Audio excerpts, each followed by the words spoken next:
guys, what's up? Ragtter here, welcoming you back to Ladder Anxiety and the Pokemon trading card game online. Now this is a finals match that I had in a tournament, and it was such a good game that I couldn't not sit down and show it to you guys. So, I'm gonna get the coin flip, and because I didn't see my opponent's deck, I don't know what kind of strategy he is going to be running, so I am going to decide to let him take the first move, so that I can maybe attack first, depending on what I get out on the board. I at least want to see what he has before he starts doing any shenanigans. So I'm not going to get any Pokemon in my basic hand, and I'm going to have to mulligan. I see that he's got one on the bench, and that tells me absolutely nothing, and it makes me a little nervous because I'm forced to mulligan again.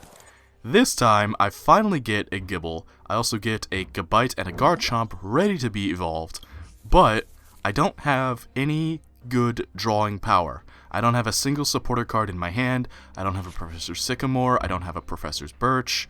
I don't have anything that can help me get ahead after I spend the cards in my hand right now. And that's a big cause for alarm, because once I play these cards, if I don't top deck a good supporter card, then I'm out of luck completely. And that's when my opponent flipped over that Joltik and that Unknown, and I immediately knew what a rough ride I was going to be in for. Basically, if you aren't aware, that Joltik has the attack Night March. The more Pokemon my opponent has with the Night March attack in his discard pile, the stronger the other Night March user's attacks will become. It's deadly. It's one of the most defining meta decks in the game right now, and I am terrified of it because it's insanely good. In fact, the only thing saving my Gible right now is the fact that I let my opponent go first. So my opponent gonna throw down a Dimension Valley. That's to make Pumpkaboo able to use its attack with only one double colorless energy, because Pumpkaboo's Night March costs 3. My opponent gonna play down a Shaman EX, which lets him draw up to 6. Gonna play down a Pumpkaboo. Gonna use an Acrobike and gonna toss a Lampent, so already my opponent gaining some Night March momentum. And this is really bad for me, because the more momentum he gets early on, the easier I'm gonna be to knock out. Then my opponent's going to get another Dimension Valley, so I know even if I get rid of this one, it's only for a limited amount of time until my opponent basically decides that he wants to play another one. With another Shaman EX, he's going to get 2 more cards into his hand, basically maintaining that steady 6. Gonna toss 2 more cards, bringing him down to 3, as he goes with an Ultra Ball. Gonna pull out a 3rd Shaman EX, looking to draw as many cards as he can, get a stacked hand of item and supporter cards to use as and when he needs them against me. And gonna play that Shaman EX again, gonna get up to 6 more cards, and that's why Shaman EX is that powerful. He's drawn so many cards this turn, off the back of these 3 Shaman EX alone. Bear in mind, I haven't taken my first turn yet.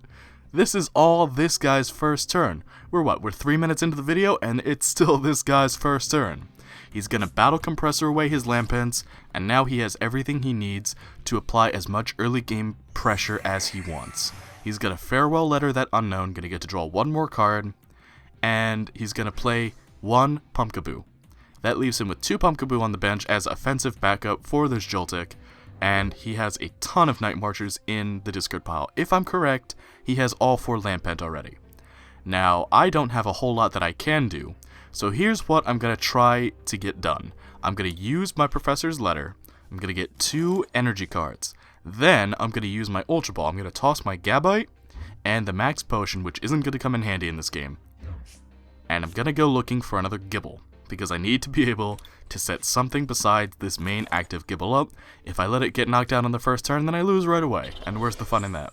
So, I'm going to use Gible's attack Never Enough, which lets me discard 1 card, and I choose Versus Seeker for this, and I get to draw 2 more.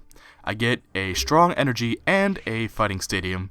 The Fighting Stadium will increase my Fighting-type Pokemon's attacks damage, and Strong Energy will also increase them while they're attached to a Fighting-type Pokemon.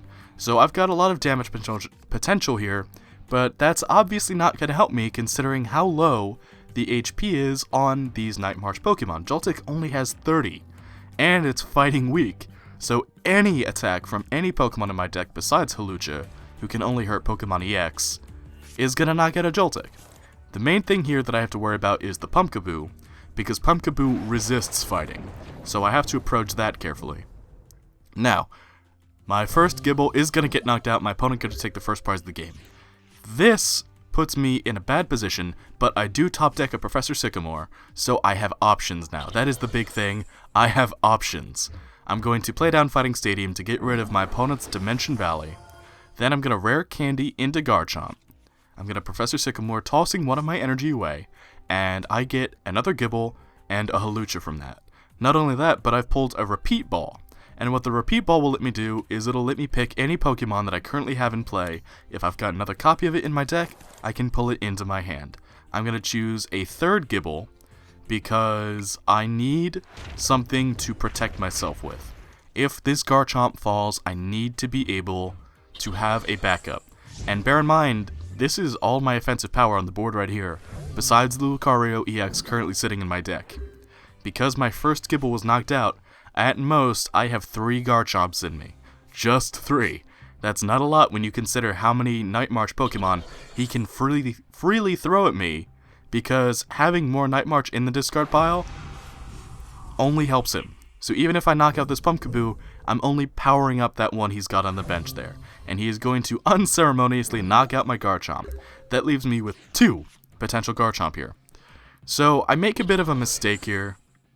Without really thinking about it, I slap a Fighting-type energy onto this Gible, even though I'm only really planning to go and use my Turbo Assault attack, which will let me put a Fighting-type energy from my discard pile onto the Gible I have on my bench. But I evolve my Garchomp, and then I go for Acrobike, and I have a toss-up here. I could get that Fighting-type energy, which would immediately let me power up my other Gible next turn, or I could take a chance with the Trainer's Mail and get a potentially very strong item card for free, basically. I decide in the end to go with the Trainer's Mail, and I actually am not disappointed with the 4 cards that I drew. In the end, I decide to pick the Muscle Band, because that'll let me use my Turbo Assault attack and not have to take an extra turn to knock out Pumpkaboo, which actually, because of the damage that it's currently doing, I wouldn't be able to anyway. So, now I can Turbo Assault, doing just the bare minimum 60. I'm going to grab the strong energy currently sitting in my discard pile. I'm going to slap it onto my only remaining Gible. Take that into consideration. I've only got 1 Gible and Garchomp left that I can play. If I could get Maxie's Hidden Ball Trick, then maybe I can pull something out. But Maxie's Hidden Ball Trick is quite difficult to use because it has to be the last card in my hand. So I'm really in a gambling position right now, and I'm kind of buying time. My opponent, however, going to take the active route, going to use 2 Puzzle of Time cards to go get 2 double colorless energy into his hand again. So the 2 Pokemon that I knocked out before, their energy is back and in full, and now this Pumpkaboo can attack again. And let me tell you, you do not want a Night March Pokemon to be able to attack every turn. It's just too much momentum to stop. And as you can see here, my opponent gonna play down an additional Joltek, and 2 Joltics in fact, so he's got all of the win conditions he'll need to be able to pick up the game from here. However, these Pokemon all have low HP. If I can do something to tip the scales in my favor, I can come back. So I've got 1 Karina left in my hand, and that'll let me go get my last Garchomp that I can play. There should be an additional Garchomp in my deck, and indeed you can see there are 2. But, because I've only got this last Gible, I can only play 1 more. And I decided to grab the last Rare Candy so I can immediately evolve this final Gible of mine. And here I am, I'm thinking like, how can I maybe get out of this? Is there anything I can do right now with the cards that I have to make this easier on myself? The only thing that comes to mind is evolving my Garchomp, and it's got a strong energy, so I can knock out Pumpkaboo even though it resists my attack. I'm going to use my Ultra Ball to toss Switch and my Startling Megaphone, and I'm going to go get Lucario EX, but I am taking a survey of what I have so far. I see Trubbish, I see Garbodor, I see Gabite, so that gives me an idea for what I have prized and what I do not. I get Lucario EX onto the bench, I use my Turbo Assault, and I'm going to get an energy to put onto it. However, just because I have now got a Pokemon that can reliably knock out whatever I want, and I've still got my Garchomp, does not mean I'm out of the woods yet. take note the fact that he has another double colorless in his hand from the last time he used those puzzle time cards. Also take note of the fact that the only 2 cards in my hand are Lysander and a Versus Seeker. Excuse me. So what I can do with the Versus Seeker is I can go get Professor Sycamore and get 7 more cards, but that's not guaranteed to help me. If I had it in my hand right now, I could really make some magic work, but relying on a Versus Seeker basically means that I am kind of out of options at this point. Not that the Versus Seeker is bad, it's one of the best cards in the game, but I would rather have the Versus Seeker for later to be able to pull out an emergency Karina, or to pull out a discarded Maxie's Hidden Ball Trick. Basically, I would like to be able to play something, or to have been able to play something on my last turn, but my Garchomp is going to get knocked out 190 HP to the face. Now, there is a way out of this. With a Fighting Fury Belt, I can put Lucario EX just outside of the range of his current ability to damage me. It would give me 220 HP, which he cannot currently touch. So I'm going to use my Versus Seeker, going to get Professor Sycamore, going to toss a Lysander, and there's the Fighting Fury Belt that I needed. On top of that, there's a Strong Energy, so I can knock out pretty much whatever I want at this point, except for those Shaman EXs. I am going to use my Acrobike, and I'm going to pick Lysander over a second Fighting Fury Belt, just in case it does come down to it and I need to pull out something from his bench. And I decide to attach the Float Stone to my Hawlucha so that I can get the most out of this Corkscrew Punch card draw. 4 supporters in my hand. Where were you guys earlier in the match? I get a Muscle Band and I get an additional Professor Sycamore, and now we are tied at 2 prize cards each. And this is the deciding turn. If he cannot knock out my Lucario EX, I will very likely win this game. However, if Lucario EX goes down, he's taking 2 prize cards, and that's all he needs to win this game. That's why having Lucario EX in this deck is a bit of a hindrance, because it can break games like this. It would really be optimal if I had an additional attacking Pokemon that wasn't a Pokemon EX. It is something I need to consider when I make this deck in the future. But my opponent going to go searching, going to use the Battle Compressor, going to find any last traces of potential discardable Pokemon in his deck. He's going to see what he's got left, he's going to see what his options are, and he only ends up tossing 2 cards, both of which were supporter.